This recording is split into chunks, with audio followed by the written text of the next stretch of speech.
Bueno, muy buenas tardes. Ante todo, muchísimas gracias por la invitación, muchísimas gracias por esta oportunidad. Me siento sumamente complacido de poder dialogar esta noche un rato con ustedes, fundamentalmente hacerlo bajo la advocación de Eva Perón, justamente en unos días que pasa algo raro.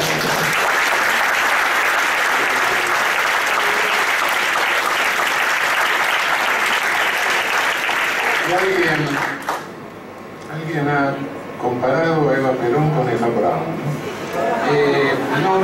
No lo digo por estigmatizar, sino porque bueno, ustedes son políticos, militan. Quisiera reflexionar un poquito con esto, porque la bronca que da de decir, bueno, qué sé yo, un tipo que admira a Hitler, o que, bueno, está bien, todas son aberraciones, pero debajo de esto hay algo que es más actual, que no está del todo desvinculado de lo que tratamos hoy. Uno puede ver un skinhead con la cruz svástica, está bien, sí, es un tipo tarado, pero sí, es un idiota que por ahí ni sabe lo que lleva, pero de cualquier manera es un modelo anticuado, ¿no? Qué sé yo, desapareció hace unos cuantos años. Pero hay algo de esto que es actual. Me doy cuenta esta mañana al leer que el muchacho que armó eso en la provincia es profesor de marketing. Y lo vinculo con algo, con Hitler era admirable, que dijo otro publicista. Cuidado en esto, ¿de dónde viene esa admiración? No es que sean nazis ideológicos, sería un personaje anticuado. No, cuidado, eso viene de que sí, Hitler fue el máximo creador, el máximo marketinero de la historia. La admiración viene de ahí, no de la ideología. Quien logra convencer a toda una población de que los judíos son una raza diferente, de que existe una raza aria que es superior, de que los judíos le habían hecho perder a Alemania en la Primera Guerra Mundial, de que todos los que integran el pueblo forman una comunidad racial de la cual él es el intérprete único, como si fuera un hormiguero o un panal de abejas. Ese tipo es capaz de cuidado. Está bien, cualquier especialista en marketing nos enrosca la víbora y nos vende cualquier producto falso, pero llegar a vender todo eso y convencer a un pueblo de todo eso es un marketinero fuera de serie. Y eso es lo que veo que alguna gente le admira. Cuidado, el skinhead es un tipo pasado de moda, pero esto no está pasado de moda. Esta es una aberración actual que lleva a que en definitiva creamos que la política es marketing, que tenemos que fabricar el producto que estamos vendiendo y lo tenemos que fabricar con esas técnicas marketineras. Ese es un riesgo que creo que tenemos que tener muy en cuenta para no confundirnos, para no caer en eso de que lo importante no es lo que hacemos sino cómo lo vendemos, que lo importante no es lo que hacemos sino la construcción de realidad. Ese es un gravísimo riesgo de la política. Bueno, pero venimos a hablar de algo así como el Código Penal, esa cosa rara que está encuadernada rojo por ahí. Y bueno, es una cuestión que tiene una serie infinita de aspectos técnicos, no voy a hablar en particular, sino que voy a hablar de la relación del Código Penal con la política en serio, no con el marketing. Y la verdad, recién escuchaba hablar de la reforma del Código Penal. No se trata de una reforma del Código Penal. Yo especialmente soy enemigo de que se reformen mucho los códigos. Si me pregunta medio apuradamente qué es mejor, si esto que tenemos o el código de 1921 en su versión original, diría volvamos a la versión original, porque por lo menos era coherente. Esto que tenemos hoy es resultado de un posmodernismo legislativo, una cosa posmo-legislativa de los últimos 20 y tantos años. Y digo esto que tenemos porque no tenemos código penal. Un código que tiene 300 artículos con 900 reformas dejó de ser código, se convirtió en una cosa que ya es una cosa amorfa, no tiene absolutamente coherencia, es muy difícil. Es muy difícil teorizar sobre esto con un mínimo de coherencia. Lo que nos ha pasado es esa destrucción del Código Penal en función de marketing político. Un marketing político de tal cosa se sancionaba una ley de tal cosa, marketing político de tal otra se sancionaba una ley de tal otra.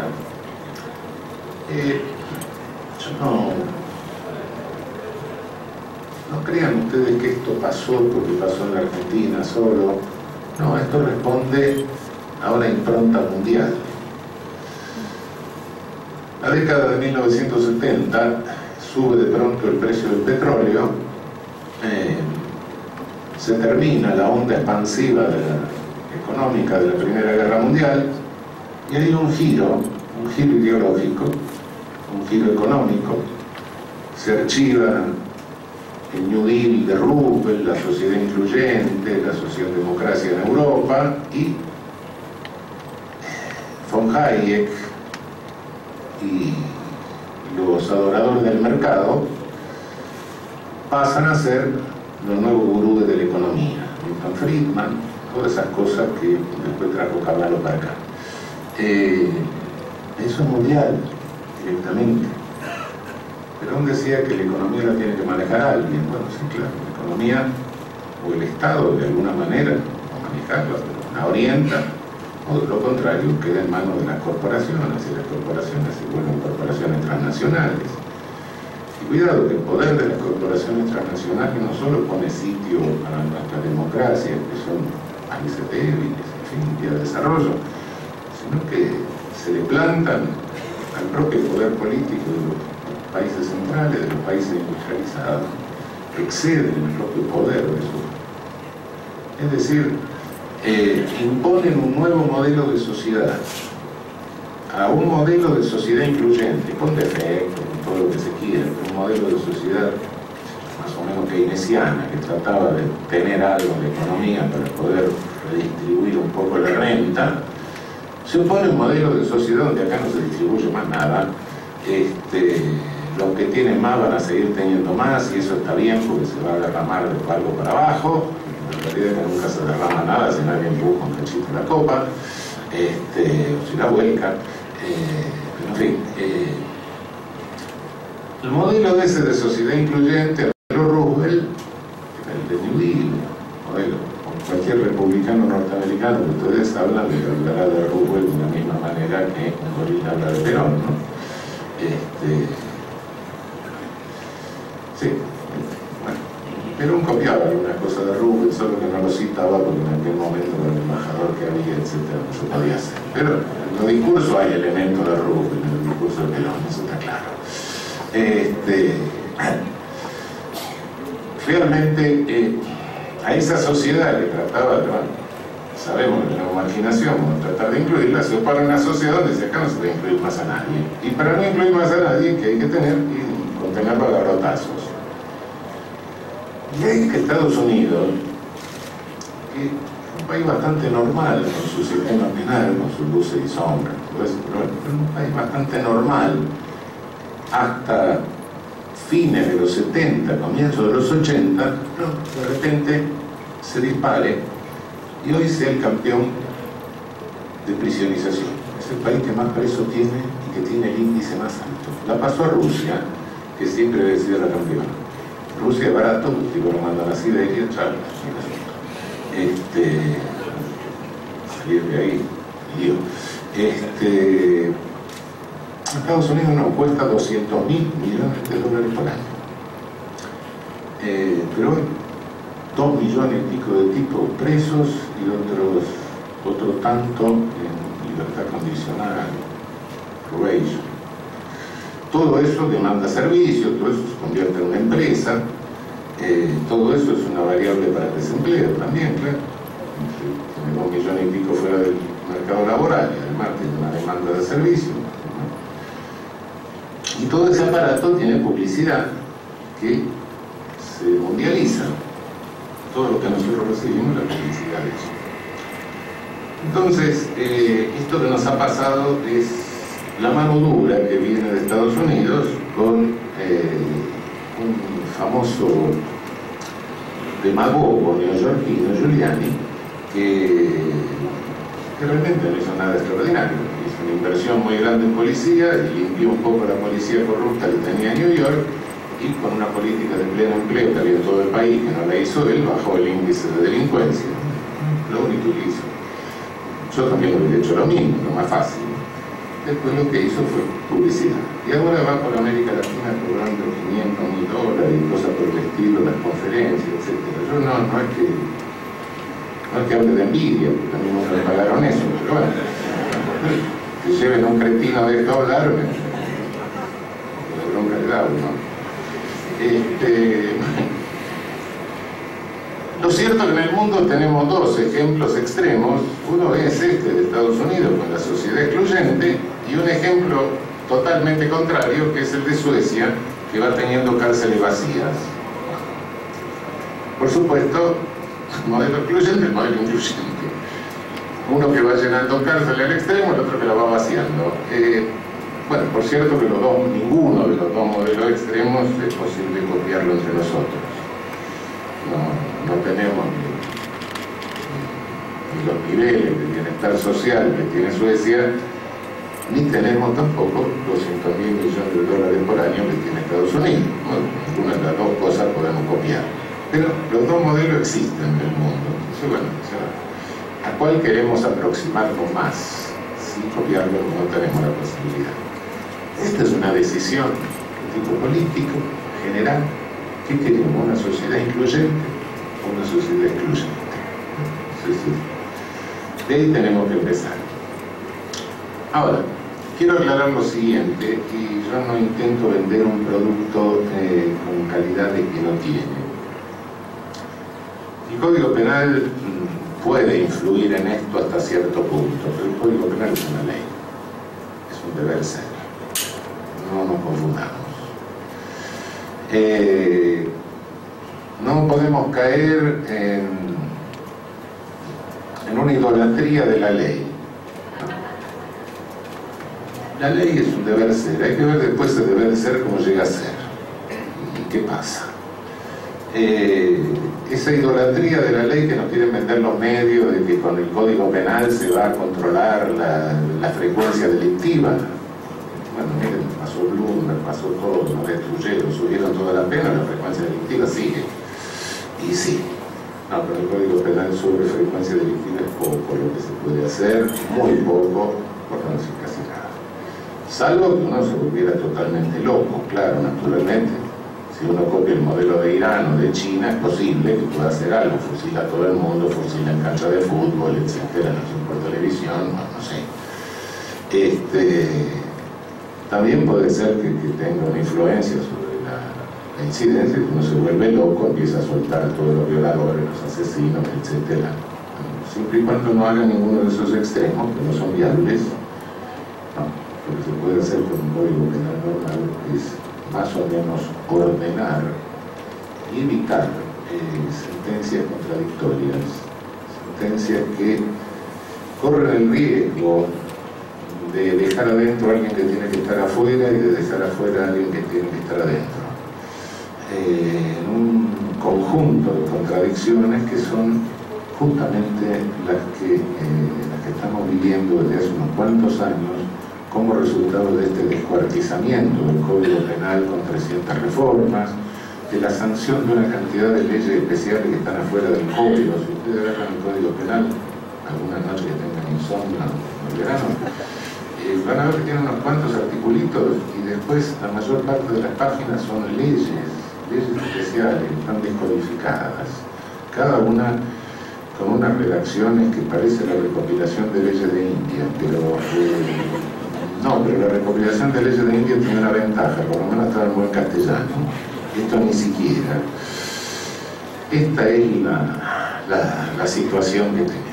Y sobre esta situación tenemos instituciones viejas que en su momento fueron valiosas para evitar dos cosas. Una es la condenación condicional para evitar penas por delitos menores, y ahora probation, ya me referiría a esto. Y otra es la libertad condicional para ir adaptando al sujeto a la vida libre en el último tercio de la pena. Lo cierto es que en la vieja condenación condicional o en la probation actual, que se le somete a pruebas, etc., todo esto no funciona, el sujeto sale y no lo vemos más. En la libertad condicional, donde tiene que estar asistido por un patronato, mejor no les describo lo que pasa con el patronato, que es una vergüenza institucional. No por la gente que trabaja, no estoy insultando a los trabajadores, sino por la institución en sí. Es decir,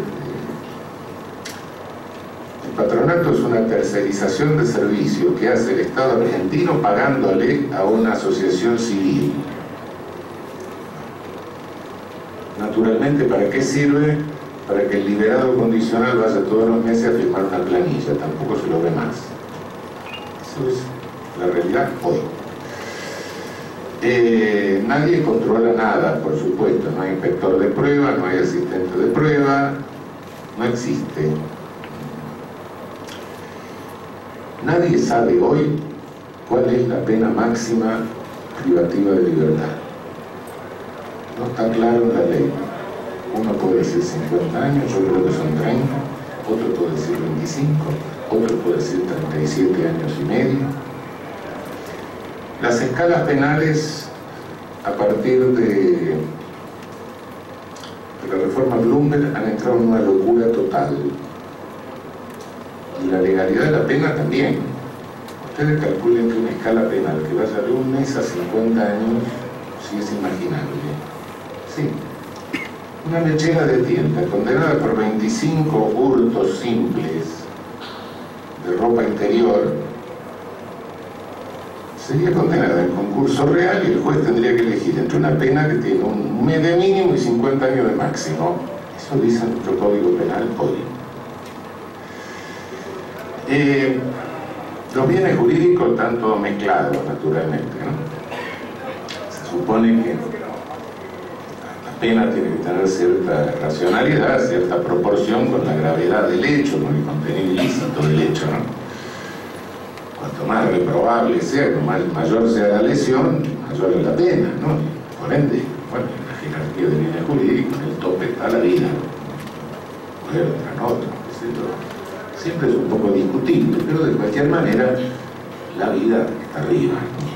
Eso es un poco discutible, sobre todo en nuestra tradición legislativa, constitucional, ¿no? Donde nunca hemos puesto el Estado por encima, ¿no? La vida humana que tenemos arriba. Bueno, no, ahora hay delitos contra la propiedad que son más graves que la vida, hay delitos contra la libertad que son más graves que la vida. Concurso real todo puede llegar a ser mucho más que un homicidio, más que un homicidio calificado. No, realmente no hay ninguna proporción de la pena con la gravedad del hecho. Todo esto, como les decía al comienzo, el resultado que tiene es que desconcierta a los jueces. Es la más absoluta inseguridad sobre lo que puede pasar en cualquier proceso. Además, tengamos en cuenta que esta inseguridad se multiplica porque nosotros tenemos 24, 25 jurisdicciones y no tenemos quien unifique jurisprudencia. De modo que uno de los criterios de un lado del río, otro de los criterios del otro lado del río. Cada provincia, cada superior tribunal de provincia tiene el criterio que quiere, no tenemos posibilidad de unificación a nivel nacional. De modo que tener una ley en estas condiciones, con 25 competencias jurisdiccionales distintas, Imagínense el caos que esto es.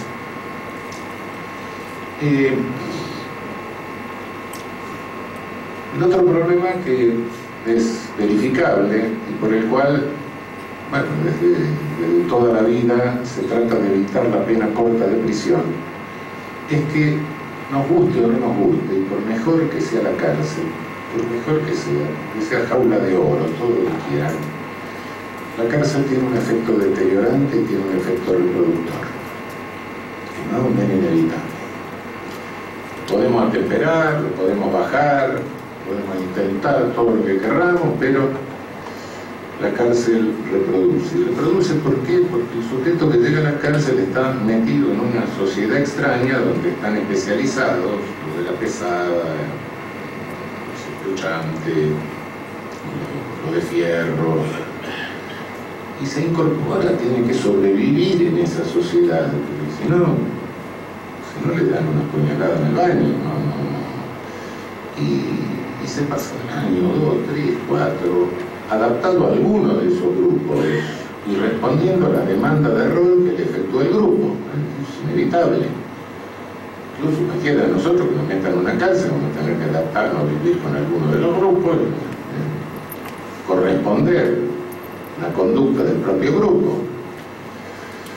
Yo creo que en América Latina, y como están las cárceles de América Latina, siempre reitero que es un verdadero milagro que haya algunos que no reincidan.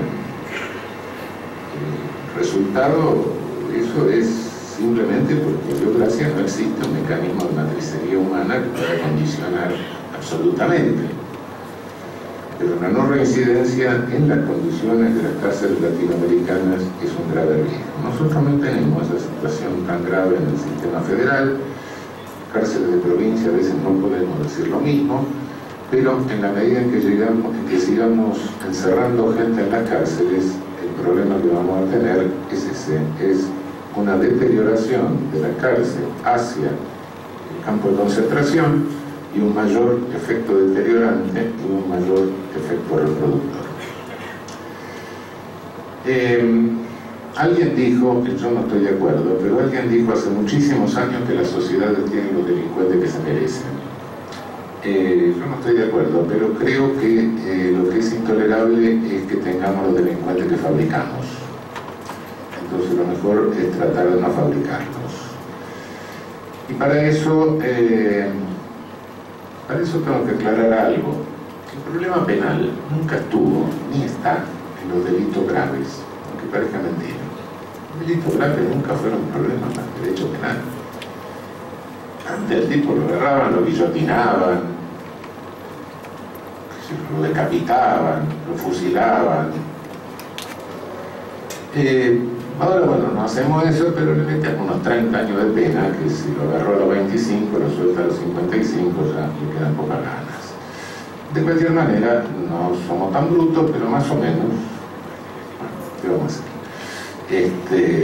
No tenemos otra solución frente a cosas que, bueno, a veces son medio psicopatón, ¿cierto? Porque eso no es el problema, no, el problema siempre fue el del molesto, el de aquel que no hace nunca nada del todo grave, pero está y sobre todo a la policía. ¿Qué hacer con ese tipo que está haciendo? En otra época, bueno, los países colonialistas lo mandaban a Australia, los ingleses, a la isla del diablo, a los franceses.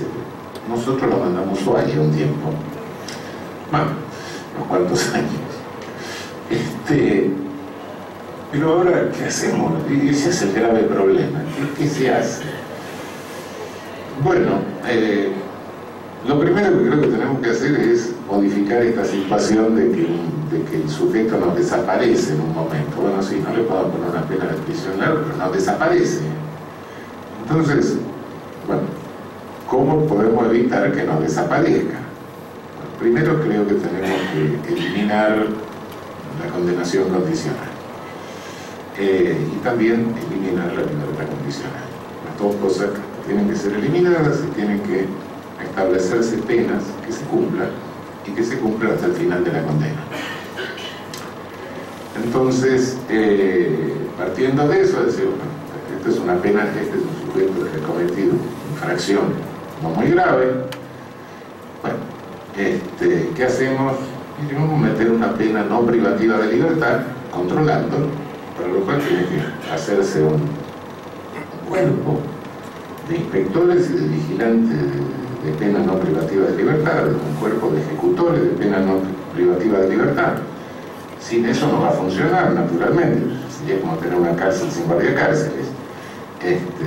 No es una invención esto. Bueno, Estados Unidos, cuando era más normal que ahora, lo tenía. Funciona. Es lo que realmente siempre nos llamó la atención, una cosa anglosajona. Y en todos los países que tienen pena no privativa de libertad, tienen cuerpos que controlan, inspector y asistente. El asistente es el que lo ayuda a cumplir las condiciones, el inspector es el que controla que cumpla las condiciones. Hoy no tenemos nada de eso. De modo que cuando lo soltamos al sujeto no lo vemos más, quede eso claro. Entonces lo primero sería eso, y decir, hasta ahí reemplazamos. Segundo, la libertad condicional, que no lo vemos más, no tampoco. Siga cumpliendo penas después de los 2/3, como hasta ahora, pero en lugar de libertad condicional, pena en libertad, con las distintas penas que hay una especie de abanico de penas en las cuales la puede combinar, controlar, etc., en cada caso según las características del caso.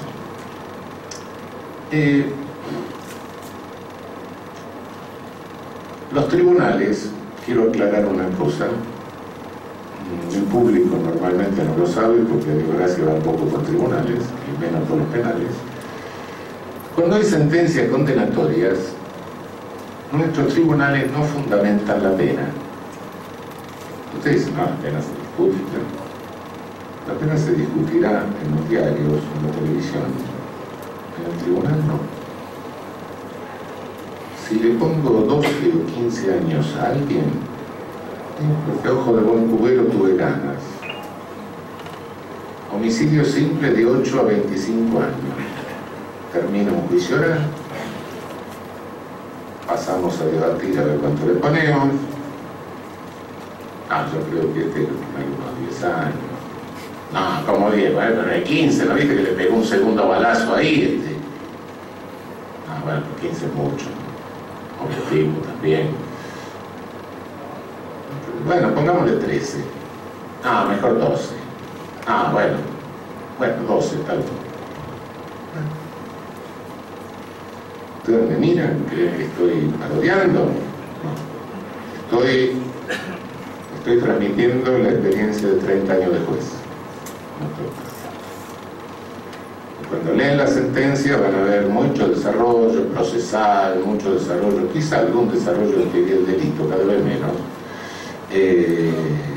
pues cada vez saben menos de dogmática.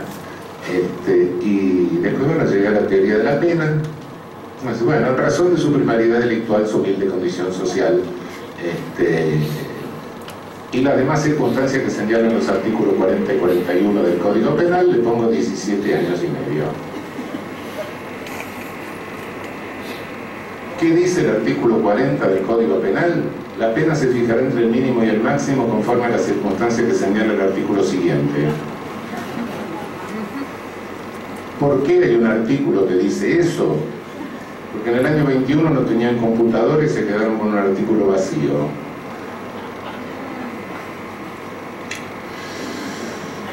El artículo 41, una fórmula sintética, más o menos funcionó, tiene alguna cosa buena, pero jamás ningún tribunal del mundo desdobla las circunstancias del artículo 41. No. Y no solo eso, sino que también debo reconocer que en la academia tampoco lo trabajamos. Nos preocupamos por otras cosas, por una agenda que nos viene de Alemania, discutimos cosas raras, no las menciono acá porque van a creer que somos orantes, pero si le digo que una de las máximas discusiones que tenemos es sobre el caso de los pelos de cabra, ustedes se reirían, ¿no? Claro. En fin, El problema, lo que tratamos de hacer en el texto es obligar al juez, desdoblamos muy detalladamente el artículo 41, le ponemos circunstancias agravantes, circunstancias calificantes con mayor precisión y le exigimos al juez que lo funda en cada caso bajo pena de nulidad.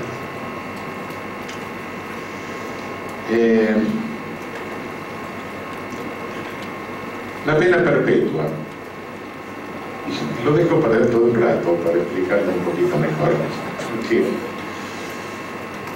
en realidad lo que quería explicar un poco es que en definitiva lo que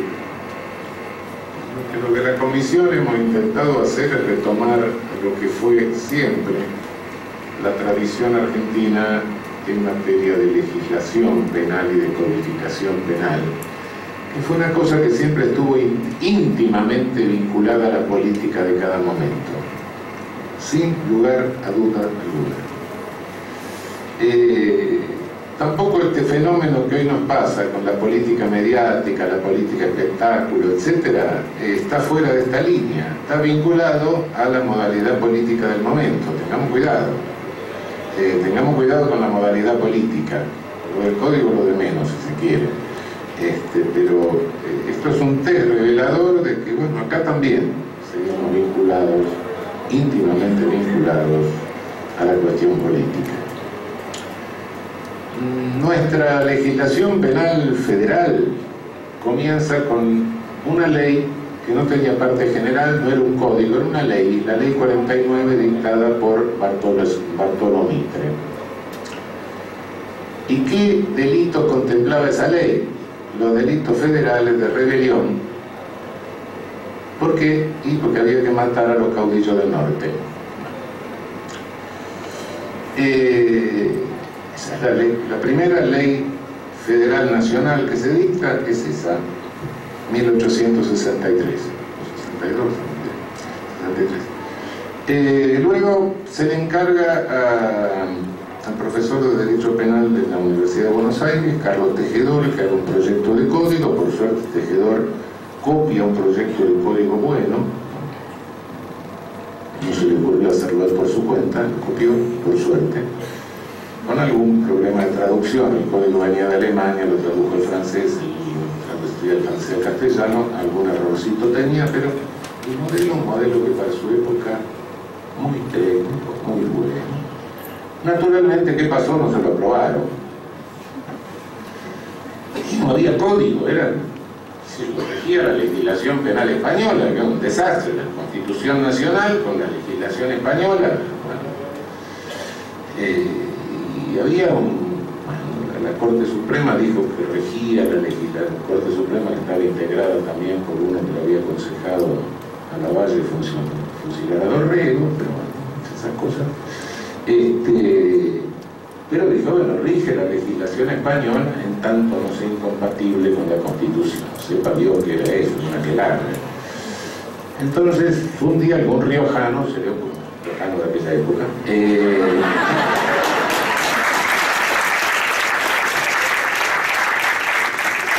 se le ocurrió y dijo, no, tenemos que poner un código penal, y por sanción provincial sanciona el proyecto Tejedor.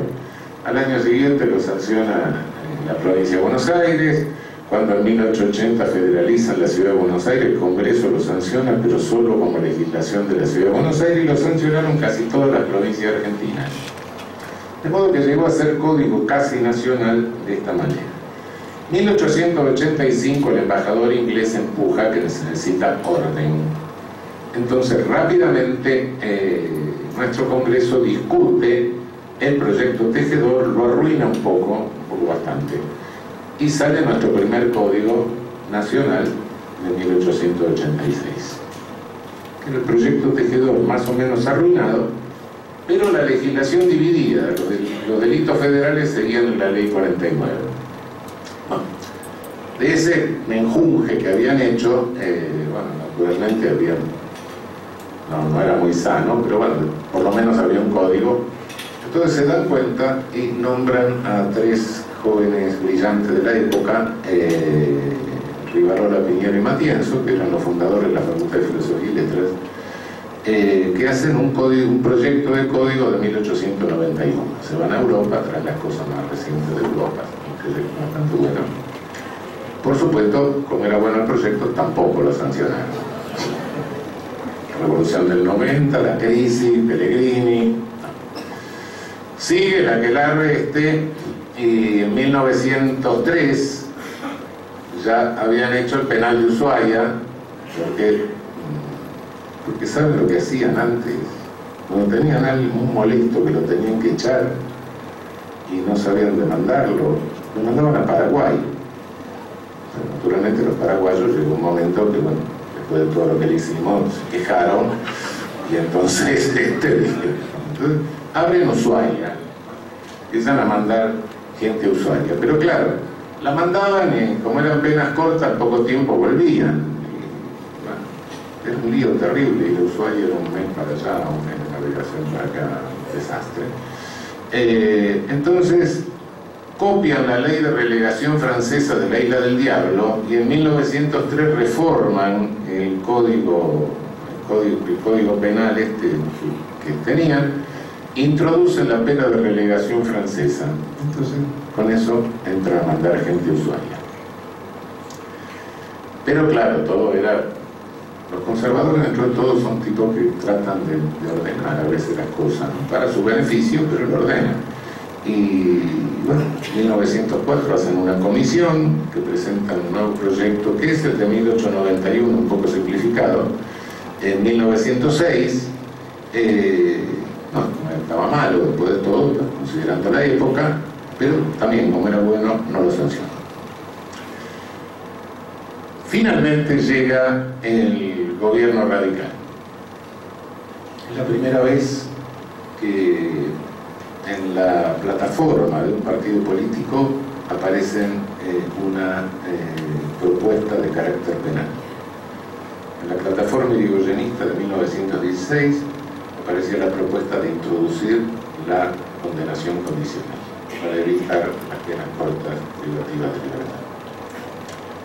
Irigoyen era abiertamente opositor a la pena de muerte, de modo que conmutó todas las penas de muerte que se pronunciaron en su mandato, y aparece un personaje interesante, Rodolfo Moreno Hijo, presidente del bloque opositor a Irigoyen, que eran los conservadores de la provincia de Buenos Aires, a los cuales Irigoyen había intervenido por otra parte, pues una bronca bárbara, pero ¿qué hace Moreno? Dice, bueno, vamos a hacer una comisión en la Cámara de Diputados, invita a dos radicales de la privanza de Irigoyen, invita a dos socialistas, se forma una comisión de legislación penal que retoma el proyecto de 1906, que a su vez era el refrito de 1891, lo presenta de nuevo, lo empieza a trabajar y el proyecto va y viene de diputado al Senado, del Senado a diputados, era bastante complicado antes del 94 como iban y venían la legislación,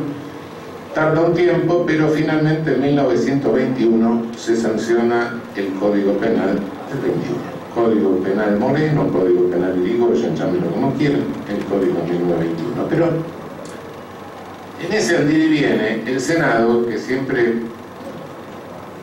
estaban representadas todas las oligarquías provinciales, era mucho más reaccionario que la Cámara de Diputados, quiere mantener la pena de muerte. Y Moreno era completamente opositor a la pena de muerte, y Irigoyen también. Finalmente trata de alguna manera de tranquilizar un poco la platea, y ¿qué hace? Introduce la pena perpetua. Pena perpetua. Y finalmente se sanciona el código, no con pena de muerte, pero sí con pena perpetua. Porque se sanciona porque insiste la Cámara de Diputados como Cámara originaria con mayoría de 2/3. Pero la pena perpetua era perpetua. No, lo de perpetua era el nombre. ¿Por qué? Porque decía que después de 20 años de cumplimiento efectivo de pena podía pedir la libertad condicional y al cabo de 10 años se extinguía la pena. Versión de 1921, ¿verdad?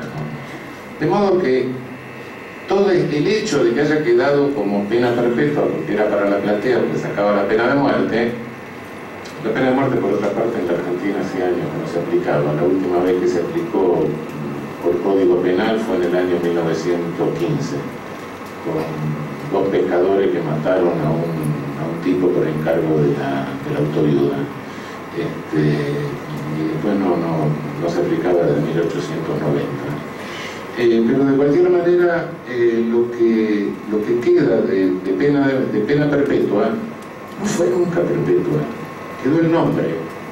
Eso nos trajo una serie de dificultades en tribunales internacionales, etcétera, porque, bueno, la pena perpetua realmente, que solo el sujeto salga muerto, es una pena que está contra la Convención Americana.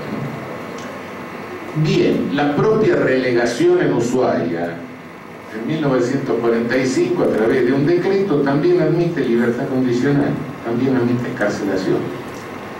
1933 hay un fenómeno muy interesante. En el verano del 32-33 secuestran a un muchacho llamado Ayerza, de un grupo de extrema derecha de acá, un grupo fascista de la época. Lo mantienen secuestrado, lo matan. Como reacción a este secuestro se presenta un proyecto de ley agravando toda la pena, reponiendo la pena de muerte. Bueno, la pena de muerte no, el proyecto en reponía, justo manda. Entonces, toda analogía con otra situación no es mera coincidencia.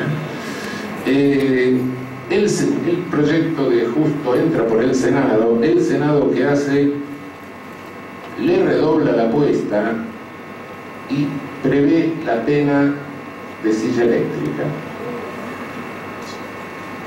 Pasa a la Cámara de Diputados y ahí Rodolfo Moreno trenza, no sé cómo, nunca la Cámara de Diputados trató el proyecto. La Cámara de Diputados de la década infame, la Cámara de Diputados del fraude electoral. Esa Cámara de Diputados tuvo la dignidad de no tratar el proyecto y pese a que se lo mandaba el Poder Ejecutivo de su propio partido.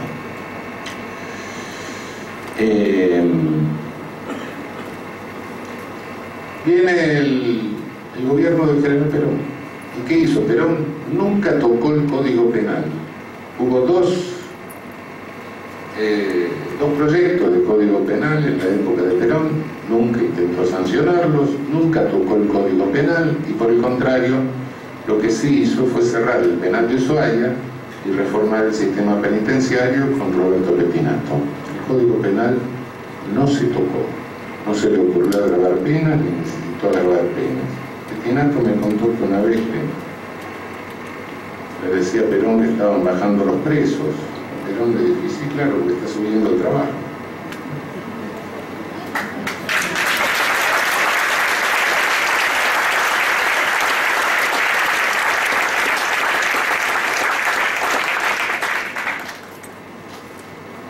En síntesis, quiero aclararles que si bien en el Senado pasaba esto, también en el Senado había un diputado socialista del Valle Berrucea. Si ustedes abren el artículo 41 del Código Penal, van a encontrar una circunstancia interesante entre la que señala para individualizar la pena, que los jueces nunca lo han bolillo, no importa, que dice la mayor o menor posibilidad de ganarse el sustento propio necesario o el de los suyos. Es una inserción que hizo del Valle Berrucea desde el Senado. Responde a una cosa de un viejo juez francés, etc. Pero, ¿qué quiero decir con esta historia y con esta tradición? Fíjense ustedes que todos nuestros movimientos políticos que tuvieron alguna significación, y sobre todo los movimientos políticos populares, todos caminaron por el lado de una codificación racional. Ninguno cayó en las tentaciones de que podrían ser los antecedentes de este posmodernismo vindicativo que estamos viviendo. Ninguno. Los conservadores gustarán, no gustarán, pero bueno, alguna inserción popular tenían, aunque se hacía fraude electoral, pero algunos votos sacaban, su puntero tenían, algo veían de lo que estaba sucediendo. Los socialistas nunca salieron de Buenos Aires mucho, pero bueno, alguna cosa tenía. Y el irigoyenismo y el peronismo no dijo. Bueno, pero ninguno de ellos que tuvo alguna significación en el curso de nuestra historia política se prendió en un movimiento vindicativo, en un movimiento de represión vindicativa, como en todas las épocas lo hubo, como antecedentes de este posmodernismo que estamos viviendo nosotros. De alguna manera, la primera reacción, vuelta a la democracia, las primeras iniciativas que retoman, vuelven a la fisonomía del Código de 1921, en fines de 1983 y 1984, fueron reformas coherentes. Le devolvían al Código Penal la cara que el Código había tenido originalmente y que le había deformado bastante la dictadura. Pero a partir de ahí empieza este posmodernismo y bueno, llegamos a la situación actual. Para sancionar un código penal, ante todo creo que se necesita madurez política. Se necesita la decisión de decir, bueno, nos vamos a sentar, vamos a dejar algo fuera de la lucha de poder, vamos a dejar algunas cosas, no vamos a intentar sacar votos con mentiras, con eso, con algunas cosas, no nos vamos a tirar con algunas cosas, vamos a discutir seriamente algo. De cualquier manera, observen ustedes que hay una continuidad en la tentativa de codificación que es interesante. En 1984 hay una reforma, una tentativa de reforma de parte general introduciendo las penas no privativas de libertad, más o menos en la forma en que se basa en el proyecto. En 1992 hay una reforma, hay un proyecto de reforma de parte general también, introduciendo esta tendencia de penas no privativas de libertad y eliminando estas cosas que son anticuadas. 2006, en la misma línea, hay un proyecto de Código Penal que en aquel momento lo hace naufragar la reforma Bloomberg, en el mismo sentido. Ya este es un proyecto integral de Código Penal. Y modestamente creo que el documento que hicimos entre los 5 que pensamos distinto, venimos de distintos lugares, etc., el documento creo que mejora bastante el texto del 2006. De modo que habría una línea de proyectos del 84, del 92, del 2006, del 2014, que van en un sentido más o menos parecido. Además, tengo que aclararles lo siguiente: yo creo que el documento por sí me satisface, misión cumplida. En América Latina no tenemos muchos modelos en este momento. Hubo una tentativa de hacer un código penal tipo que terminó muy mal en la década de 70. El producto era bastante malo y como terminó también en una sesión en Buenos Aires que terminaron saludando a Videla fue peor. No tenemos un texto que pueda servir de inspiración o de orientación en nuestros países hermanos. Y creo que este es un texto que puede cumplir esa función. Esto es lo hecho. Ahora, lo otro queda en manos de la política. Si ya hay un momento de madurez suficiente como para hacerlo, y bueno, se discutirá, se trabajará. Supongo que los legisladores tendrán que hacer el trabajo que les corresponde. Creo que lo que hemos hecho nosotros es nada más que un documento de trabajo. Sobre ese documento de trabajo habrá que discutirlo, habrá que escuchar opiniones. Yo tampoco estoy absolutamente seguro que nos hayamos incurrido en errores. Hay algunas cosas que son opinables, sí, por supuesto. Pero bueno, eso es tarea de la política. Yo insisto en que esto es un test de la política. Y si no hay suficiente grado de madurez, yo estoy seguro que siguiendo esta historia que les he contado, y bueno, como el proyecto de 1891 cumplirá su función, espero que lo haga en algo menos de 30 años.